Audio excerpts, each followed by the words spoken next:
Hello and welcome to Module 5 Search Engine Optimization. This is the first session of SEO. In this session, we are going to understand what SEO means, what all it includes, how it came into being, and various other things about SEO. So, without further ado, let's jump into it.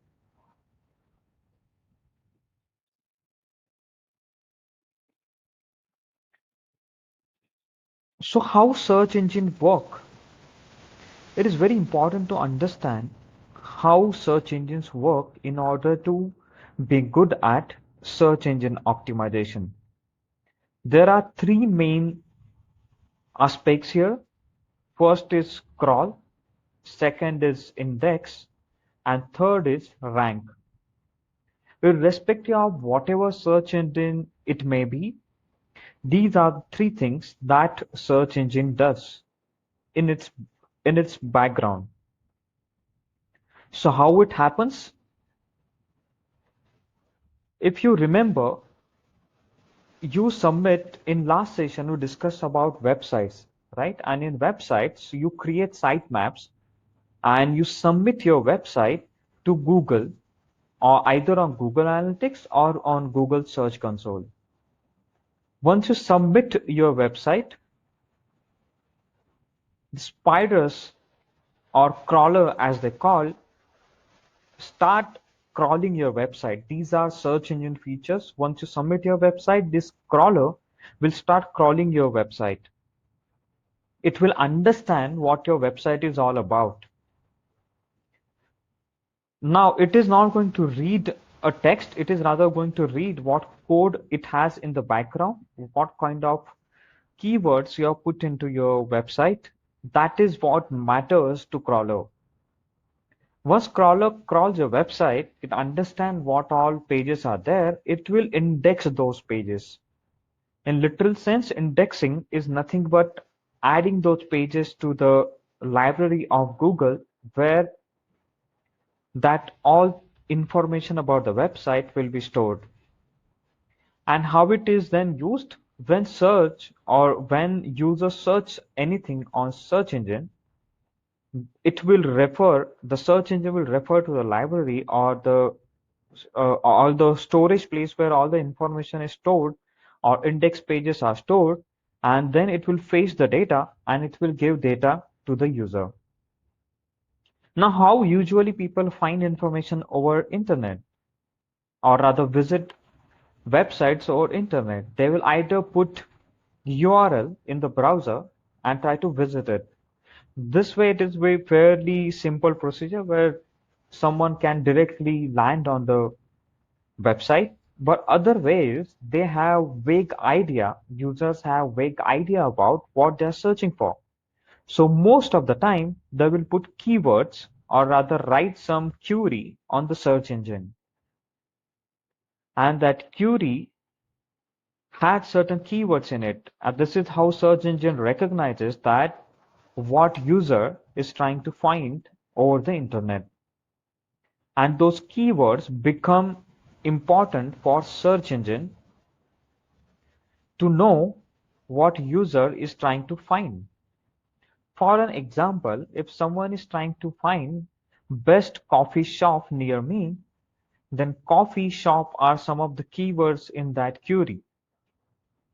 And what Google will try to do is, or any search engine will try to do is, it will focus on those keywords and try to give appropriate results to the user who is searching for that information over the internet. If you anytime visit any search engine or Google, and if you type something, you will see that there are a bunch of links that shows up on the first page. And if you are not satisfied, you will go to the next page. And the first page, next page, and all this is actually organized based upon the ranking. So this is the last step in search engines perspective. So once they crawl website, once they index the website, they rank it. They rank those web pages in the website based upon what kind of keyword they carry, and there are other hundreds of rules which are applied to rank websites. And in a nutshell, this is how search engine works. So when you search something, search engine result pages, or SERP as we call them, will consist of these two things: organic search results, paid search results. Organic search results are because of right search engine optimization done by those websites. Paid search results are usually shown at the top, which are actually done by paying to that particular search engine. And this is where search engine marketing comes into the picture. So these are two distinct categories which are there for search engine result pages: organic search results, paid search results. SEO concerns itself with organic search results.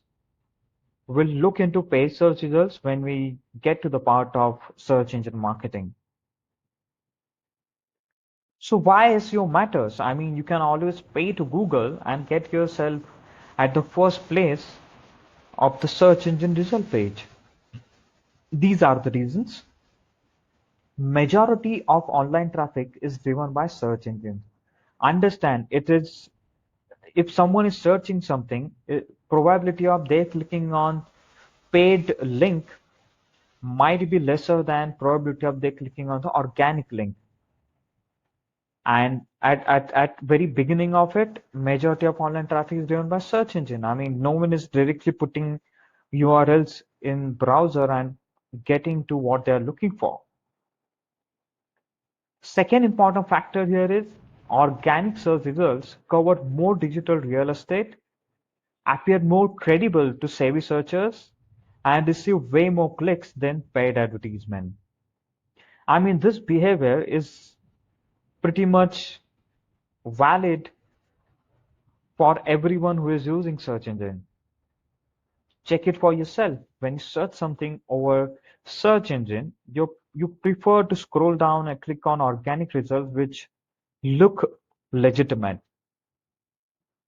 And third important point, optimizing your site will help deliver better information to search engine so that your content can be properly indexed and displayed within search results. And this is why SEO matters. I mean, if you optimize your website right way and deliver whatever people are looking for, there are high chances that you don't need to then spend too much money in paid advertisement. You can always go in combination with paid advertisement. Most of your traffic will be driven by organic search results. And most important of it all, SEO job is to fulfill user intent. Though paid advertisements are there, SEO is mainly done to make sure Google functions well. Even from Google's perspective, SEO matters a lot because it helps them to keep information relevant to what people are searching for. And these are some of the applications of it. Informational, searching for information. Example, what is the best type of laptop for photography? So this is one type of intent that user come up with. Second type of intent is they are looking for one specific website and they are not going to, they don't know what the URL is like. So they will do a navigational thing where they will just search for, let's say, a website like Apple. And third important of it all is transactional intent, where they are searching for something to buy. So they might type good deals on MacBook Pros. So these are three type of user intents which are there. One is informational, second is navigational, and third is transactional. Anything that user searches online, it will mostly roughly fall into these three categories: informational, navigational, and transactional. Based upon what your website offers, you can always tweak it according to user intent. And this is how actually people search. So on the first page of Google search engine result page, people consider that it's a legitimate search. It will throw you what you're looking for right away. If you are really desperate and you can't find what you're looking for on the first page, then you will move to second and third page. These are very this particular number of users are very little. Mostly people get satisfied or get answer to what they're looking for on the first search engine result page. And fourth, fifth onwards is just desperate effort to find an information. And after 8, 9, 10, I mean, it's God can help you if whatever you're looking for.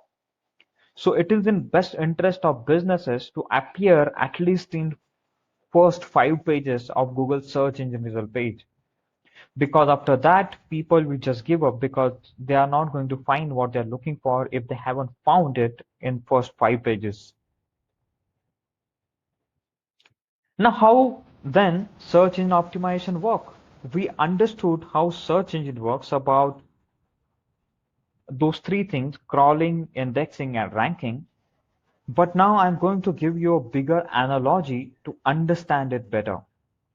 Now imagine a library, right? Library has tons of books. Imagine that this library has all the books in the world at one place. And what that librarian, who is the custodian of this library, has done, that they have categorized books upon based upon what genre they are. They might have categorized them based upon what writer they are. They might have categorized based upon who are the publisher of those books. But for the moment, let's assume that they have categorized these books based upon the genre. Now, I as a user come and ask librarian that I want to read something which is fantasy and related to magic and has many characters in it. You are asking for a recommendation from librarian. And let's say that you are of the age of 12 to 18. Then librarian will actually suggest you certain books. Now, the suggestion will based upon what category what category books are popular. Most of the time, those similar books are actually requested by similar sort of people like you. So librarian will, in a way, assume that you might be looking for something similar. Second important factor here is you mentioned fantasy and magical. So librarian will anyway have categorized books based on that. At the same time, they know what sort of books will have all these elements in it, and they will suggest you these books.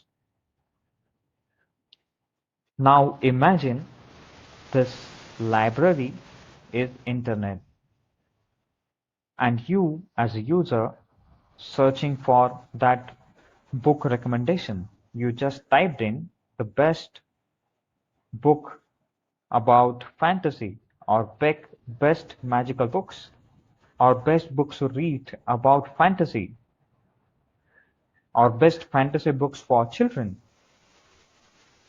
And Google, as a librarian or custodian of the internet, will suggest you these books based upon certain factors like how many people have actually read these books, converted to website, how many people have visited this website, if the website has all the keywords that you are looking for, if the website is actually up to the mark and is indexed and is crawled.